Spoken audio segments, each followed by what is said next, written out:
Hello, Beast fans. Today we are going to be talking about a very, very stressful subject. It is stress and anxiety. Today we've got a very, very special guest, and it is my mom. Say hi, Mom. Hey.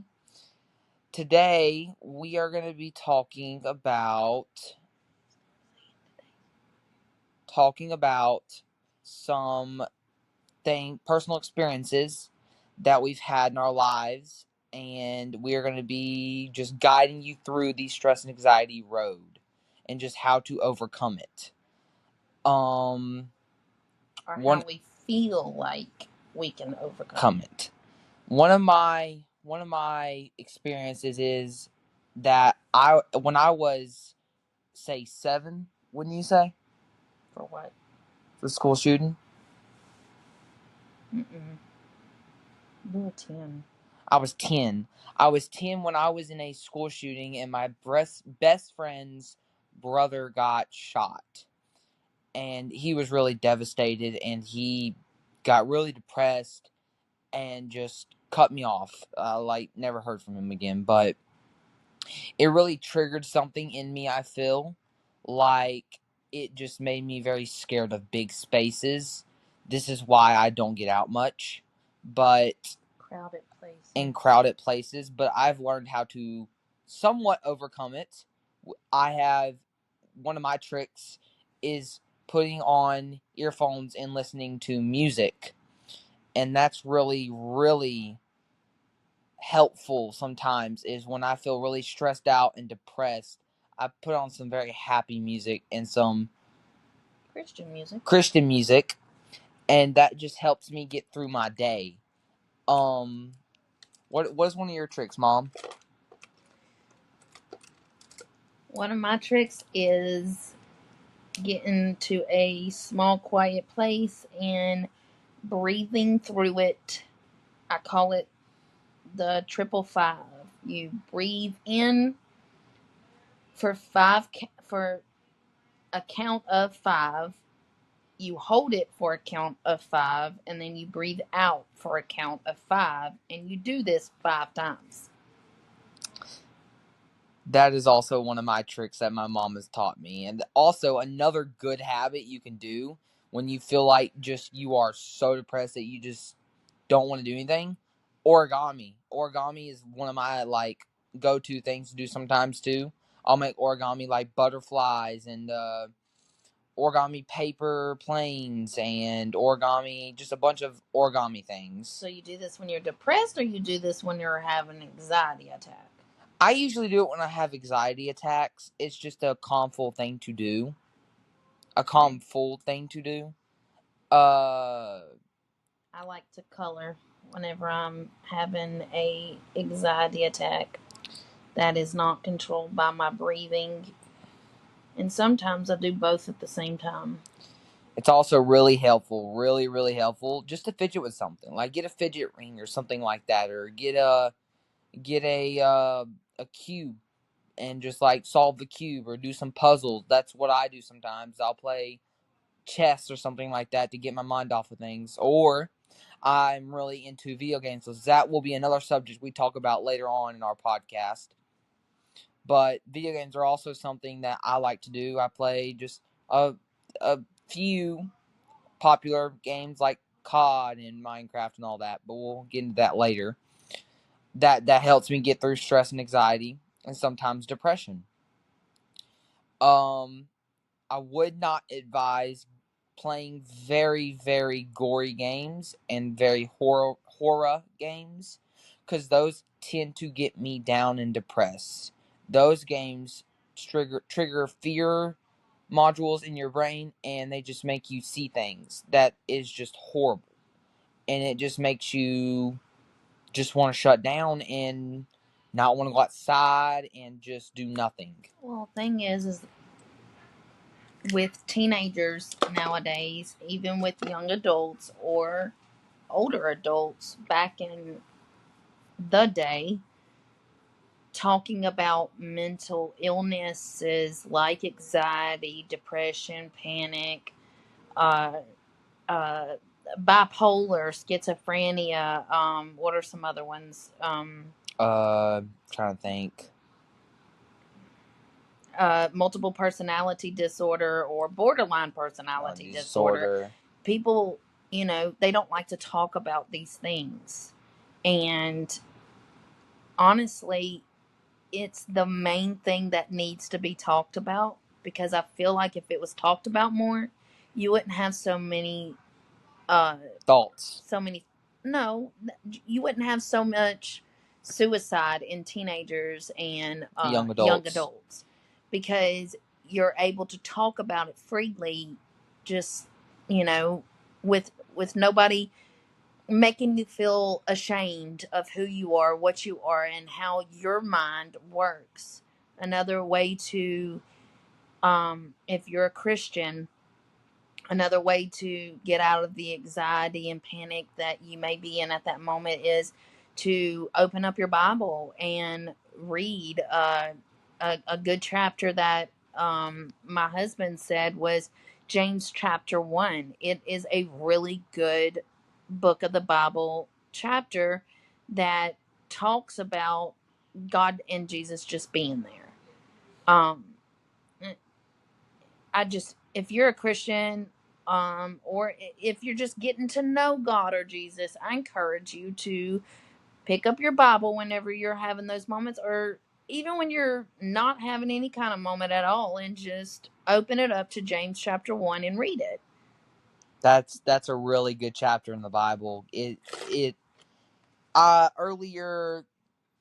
Earlier in my life, I just was having hard times, and I read James chapter 1, and it helped me through a lot. I can tell you my Bible has helped me through a lot.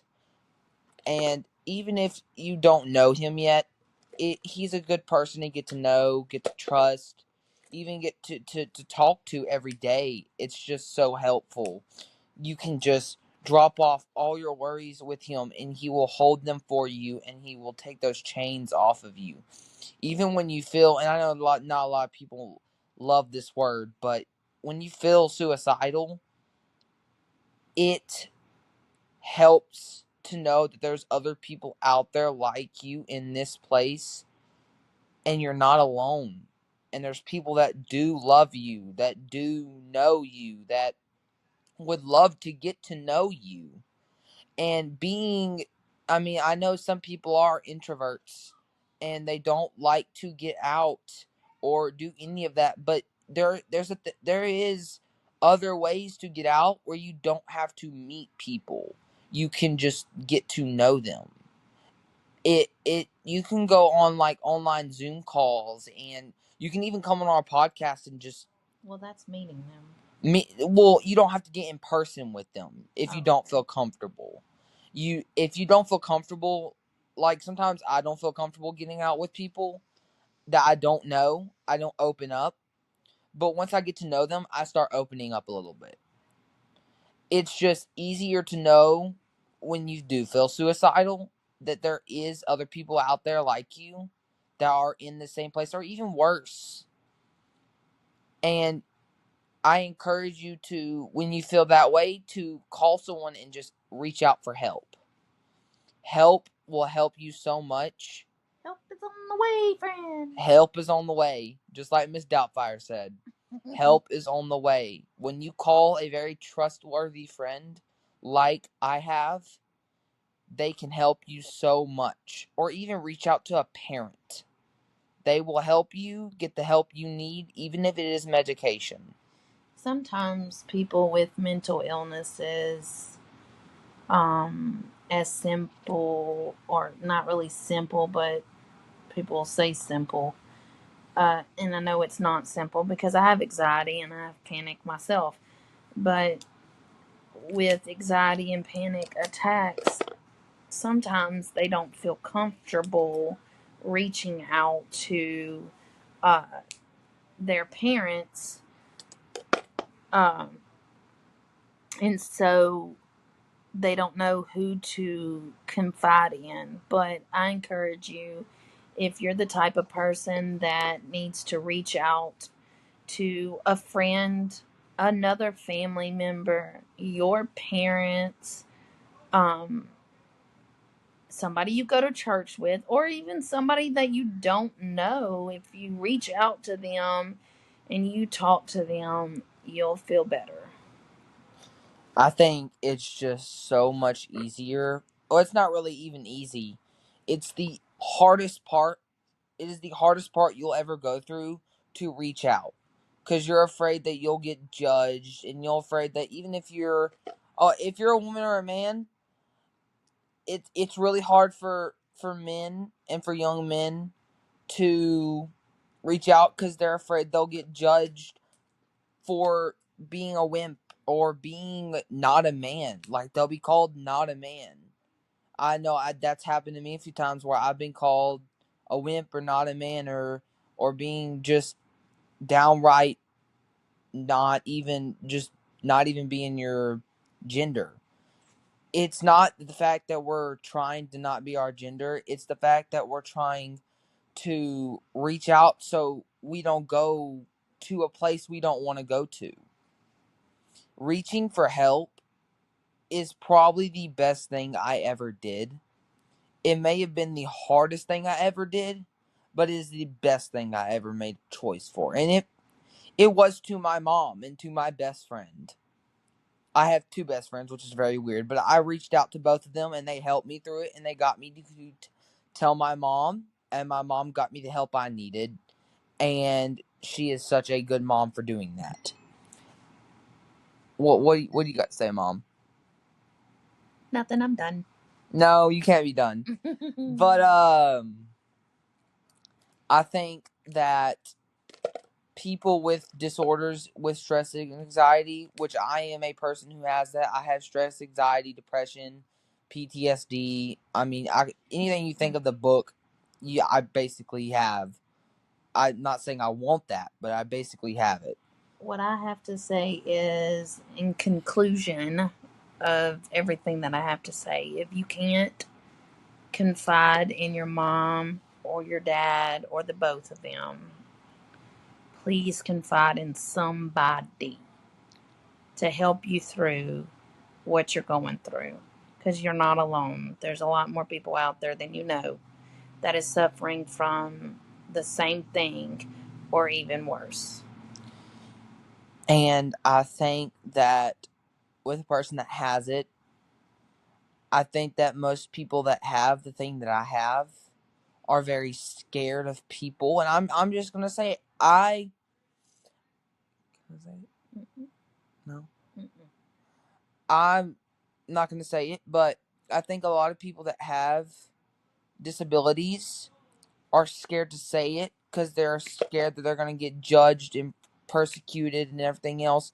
But you're not if you trust that person. And if they trust you and you're a good friend and they're a good person, they will help you. Having stress and anxiety and depression is not a it's not necessarily blah blah blah blah necessarily a bad thing.